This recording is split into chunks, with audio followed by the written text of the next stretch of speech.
possible by the courtesy of 350 American radio stations and the MGM studios, this is Harlow Wilcox bringing you a special edition of a celebrated program, The Passing Parade, which will introduce many of you for the first time to the true adventures of living as told by the famed teller of amazing tales, John Nesbitt. How do you do, everyone, to this special edition of The Passing Parade and the story of one of the most valuable pieces of paper the world has ever known. This precious fragment of paper is no larger than a postage stamp. Yet behind it lies a great adventure, heartbreak, comedy, and triumph. Well, a $1,000 bill measures 2.5 by 6 inches, or about that size, and yet my tiny bit of paper is far more valuable, and thereby hangs the tale. It is 1907. We're inside the bedroom of a poor woman's house in Wilmington, Delaware. A boy of 14, a thin, nervous-looking boy with a bright spot of color on each cheek, sits on his bed and grins sheepishly at his mother, while a country doctor taps his chest, listens to his breathing, takes his pulse. After a few minutes, the doctor straightens up, grins back at the boy cheerfully, and says, "Well, it's back to bed with you, my lad, and I'm going to fix it so that you can play hooky from school for a while." Then, smilingly pulling the clothing back over the boy's chest, the country doctor crosses the room, swings the window shut, and picking up his bag, goes out of the tiny bedroom. The boy's mother has said nothing. She has not smiled. She has not moved. But now she rises, a strange wooden look on her face, and silently follows the doctor out. In the kitchen she stops. The doctor's washing his hands at the sink. And on his face, too, is that peculiar, woodeny, fixed expression. She looks at the doctor a moment, sinks to a wooden chair by the stove, rocks back and forth, her worn fingers held over her face, and she speaks. "His father died of it. My brother, too. Now my son, my beautiful, strong boy." The doctor finishes washing, dries his hands, and picks up his bag. He places a hand on the woman's shoulder. "We shall do what we can. You know, people have been cured of it. Yes, people have been cured. 1 out of 100, 1 out of 1,000. What does it matter when you know that you're poor, that you can't buy special food, sunlight, rest? And even then, most of them die. Millionaires and paupers. Tuberculosis in 1907. Death warrant. Not a quick death, a kindly death, no. The heartbreaking wasting away. The periods of fever, the treacherous periods of hope, of feeling great. Why, I'm going to get well after all. And then the wasting again. And then the slow death. The doctor knows it is useless, and he goes out of the house to face the black hour that can come to a decent medical man when he knows that all his knowledge and his labor are empty, futile things. And what does the mother do? She does what all mothers have done at such times. A smiling face toward the slender boy who lies in the bedroom. Words of hope and of love. Then she straightens her back, puts on her shabby black coat, and goes out of the house. She walks clear across Wilmington to a place on the Brandywine River where miracles have taken place. A crowded little tuberculosis sanatorium where the wonderful new ideas of Dr. Trudeau and others are being tried out, and where the sure death of consumption has become less of a sure thing. A great gamble still, but where the players are slowly beginning to win against the odds. The mother goes to the sanatorium and makes her plea. A health worker named Emily Bissell is visiting, and in the office she hears the mother's cry. "My son has it. We have no money, but I will work. I will work forever if you will take him in. Just give him his little chance. Just a little chance." And the young health worker turns away as she hears the nurse make an answer. "I am very sorry. We cannot take another patient. We are filled up. And as we are poorer than you, we are about to close." Without a word, the mother picks up her purse and leaves. The nurse and the visiting health worker look at each other. Then Miss Emily Bissell speaks. "No, you are not going to close up. You are not going to give up. You will take her boy and other women's boys. I'm going to find the money by next spring."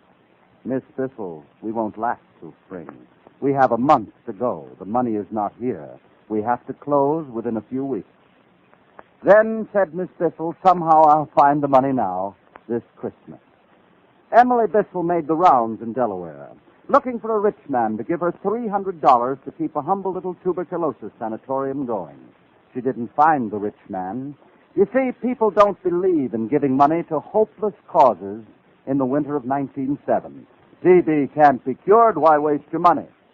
She didn't find her rich man. And that failure in the 35 years since that hour, that failure has led to one of the greatest triumphs of America.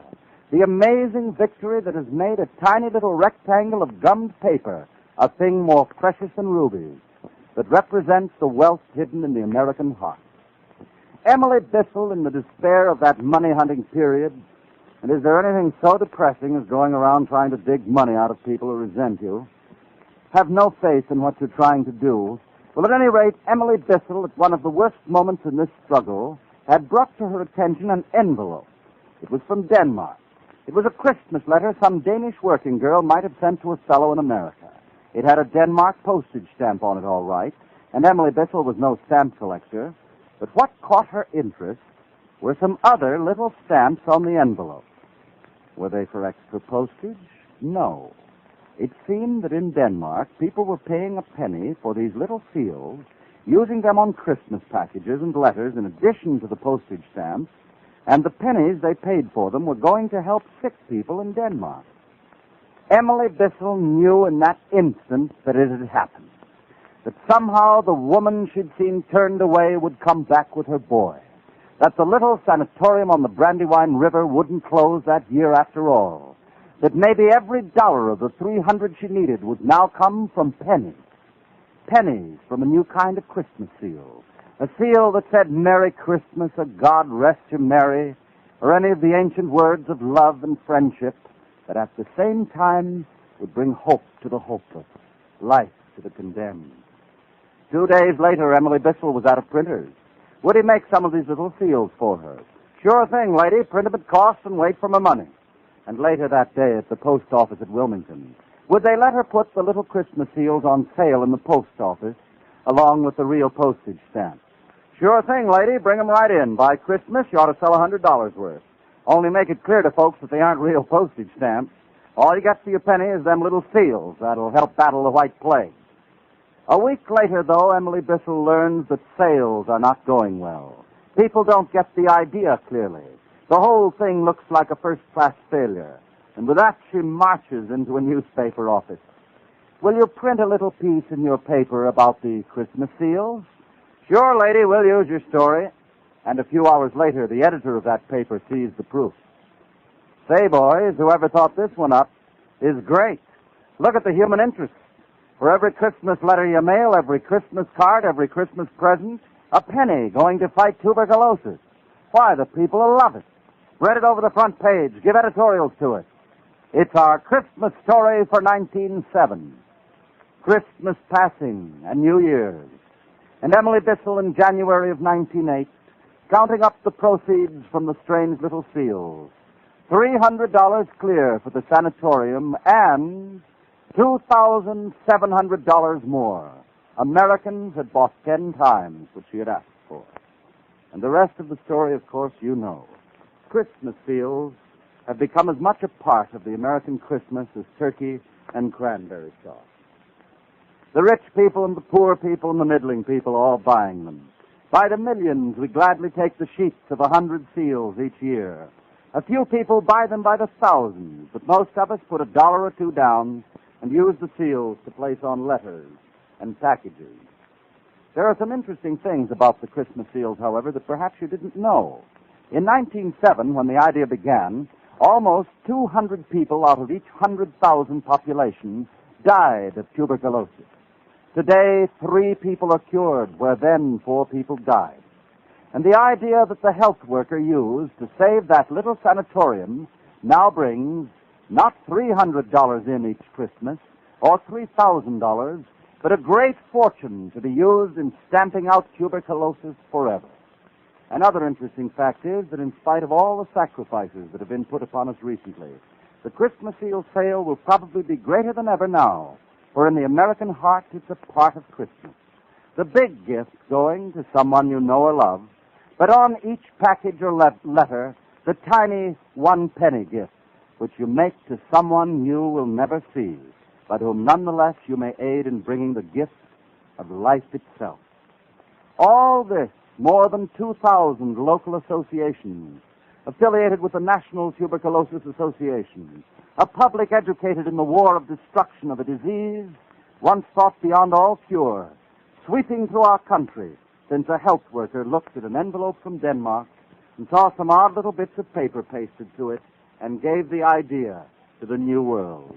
It's one of the amazing stories of the passing parade, the power of the rectangle of gummed paper that we call a Christmas seal. And there is a brief epilogue to this story, which, like so many other good things, took on a new burden the day the Japs came out of the sky and bombed Pearl Harbor. It's a pity that at Christmas time, and speaking of a thing like this, one must also speak of that day at Pearl Harbor, but we must always remember it, Christmas or not. This part of the story lies in that it has now become utterly vital that we win the struggle against tuberculosis. And a lot of people might not understand that, thinking that all of our efforts should merely go to winning the war. All of our efforts should, and all of our efforts should go in this struggle. Because during war times, disease invariably increases. Food shortages, about which we all know. Crowded housing, about which we all know. Feverish working conditions. Strain and all these trials of wartime cause the dread diseases, like tuberculosis, to sneak up on us again. And it is now realized by the government that a weakened civilian population may not win a war that will take a long, weary time to come to its close. And thus it is that the same plea that a woman once made for her son in 1907 to be admitted to a little sanatorium in Delaware once again goes out to all the nation, when through the Christmas Seal campaign, the people who labor to keep these doors open make to you this annual appeal. A little penny seal on every piece of mail that you send out. At least one sheet of 100 seals to each adult this year, for this is the year that we must guard, among all the other things, the health of our country that is now locked in its greatest struggle. No matter how many sacrifices this Christmas brings to us, the war bonds and the defense stamps and the vast number of appeals that we must meet, we must also meet the challenge of our traditional Christmas gift that is made through the Christmas seals to keep America healthy and to someday conquer tuberculosis. It is America's happiest little gift at Christmas, the penny gift to all who must have rest and perfect care, not in order to be happy, but in order to live.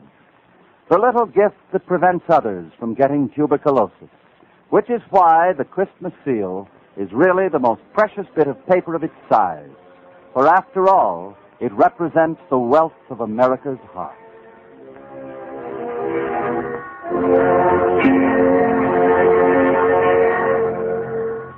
Your local Tuberculosis Association, which is now conducting its annual Christmas Seal campaign, has presented to you this specially transcribed program of John Nesbitt and his Passing Parade.